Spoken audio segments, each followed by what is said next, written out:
Theorem number 1. If H and K are any two subsets of G, then HK whole inverse equals K inverse into H inverse. Here it is given that H and K are any two subsets of G. Then we have to show that HK whole inverse equals K inverse into H inverse. So first take let X belongs to HK whole inverse. Then we have to show that X belongs to K inverse H inverse. Okay, let X belongs to HK whole inverse. H and K are any two subsets of G. By using the definition of products of two subsets, then there exists small h belongs to capital H and small k belongs to k, such that X equals H k whole inverse. Okay, that is X equals H k whole inverse can be written as K inverse into H inverse. This belongs to small k inverse belongs to capital K inverse, H inverse belongs to H inverse. This implies X belongs to K inverse H inverse. First we have taken X belongs to HK whole inverse. We have proved X belongs to K inverse H inverse. Therefore HK whole inverse contained in K inverse H inverse. Call it equation number 1. Similarly, now take any element belongs to this set, then we have to prove that that element belongs to this. Okay, let Y belongs to K inverse H inverse.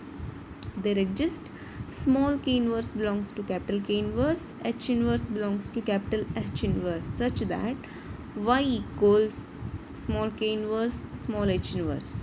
This belongs to K inverse H inverse can be written as HK whole inverse. This belongs to HK whole inverse, that is Y belongs to HK inverse. So we can write K inverse H inverse contained in HK whole inverse. From 1 and 2, A is contained in B, B is contained in A. Then we can write A equals B. Similarly, from 1 and 2, we write HK whole inverse equals K inverse H inverse. Next theorem, theorem number 2. If H is a subgroup of a group G, then prove that H inverse equals H.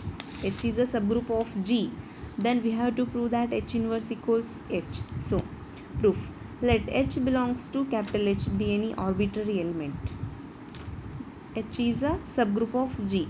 So, H inverse also belongs to H by using subgroup conditions. Okay, H inverse belongs to H implies H inverse of inverse belongs to H inverse. H inverse of inverse is H. H belongs to H inverse. First we have taken H belongs to H. Proved H belongs to H inverse. Therefore, H contained in H inverse. Call it equation number 1. Since H is a subgroup of G, it must contain the inverse of all its elements. Therefore, H inverse contained in H. From 1 and 2, call it 2. From 1 and 2, we can write H equals H inverse. If H is a subgroup of G, then we say H equals H inverse. Remark. Converse of the above theorem is not true. That is, if H equals H inverse, if this condition holds good, then H need not be a subgroup of G. For example, consider the group G equals minus 1, 1 of a square roots of unity and H equals set of minus 1. Clearly H inverse equals H, but H is not a subgroup of G. H is not a subgroup because there is no identity element in H. Theorem number 3. A subset H of a group G is subgroup of G if H inverse equals H. A subset H of G is a subgroup of G if this condition holds good. This proof has two parts. First part, first take let H is a subgroup of G. H is a subgroup of G. Let H K inverse belongs to H inverse. For every H and K belongs to H. Now H and K belongs to H, nothing but HK belongs to H implies HK inverse belongs to S. This is by the subgroup, conditions of subgroup, because H is a subgroup. Okay, here we have taken HK inverse belongs to H inverse, proved HK inverse belongs to H. Therefore, we can write H inverse contained in H. Call it equation number 1. Now consider any arbitrary element of H. A belongs to H. Be any arbitrary element, then A can be written as A into E inverse belongs to H into H inverse. E inverse nothing but E.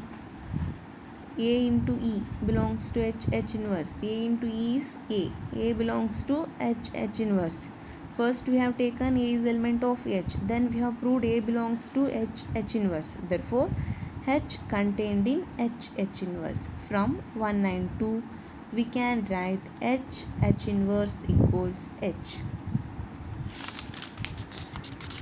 Conversely, let H be a subset of G such that H inverse equals H. Now we have to show that H is a subgroup of G. This is converse part. Take any two elements of H. Let HK belongs to H be any arbitrary. HK inverse belongs to H inverse. HK inverse belongs to H inverse nothing but H. HK belongs to H. HK inverse belongs to H. This implies H is a subgroup of G. Next, theorem number 4. If H and K are any two subgroup of G, then HK is a subgroup of G if HK equals KH. H and K are any two subgroups, then HK is also a subgroup of G if this condition holds good. Let HK be a subgroup of G. Then by the using theorem number 2, H equals H inverse. K is a subgroup of G, then K equals K inverse. Now take HK. HK equals HK whole inverse. This can be written as K inverse into H inverse. K inverse is K. H inverse is H. HK equals KH. This condition holds good. Now we have to prove this theorem by using converse part. Now take HK equals H. Let H and K are any two subgroups of G such that HK equals KH. Then we have to show that HK is a subgroup of G. Okay. Consider HK inverse. HK inverse is K inverse H inverse. K inverse bracket, put the bracket H inverse. K inverse is K because by using theorem number 3, K is a subgroup of G. Therefore, by using theorem number 3, K inverse is K, H inverse is H, K H inverse. Next, by using hypothesis HK equals KH, HK can be written as KH H inverse. Again, put K outside, put the bracket for H inverse. Okay, by using theorem number 3, H is a subgroup of G. Therefore, H inverse equals H, K into H. HK inverse equals HK. H inverse equals H. Similarly, HK inverse equals HK. Therefore, HK is a subgroup of G. Integral powers of an element in a group. Let A is element of G be a group. For any integer n, A power n equals A into E. How many times? N times. Under multiplication group. Under multiplicative group. N A plus A plus A plus n times under additive group. Next, A power minus n can be written as A power n whole inverse. This implies A power minus n is the inverse of A power n. Third one, A power m into A power n equals A power m plus n. Fourth one, A power m whole power n equals A power mn. Fifth one, A power E 0 equals E, identity of a group G. If G is abelian group, then for every AB belongs to G, AB power n equals A power n, B power n. Then G is abelian. This is A power 0. A power 0 equals the identity of a group G.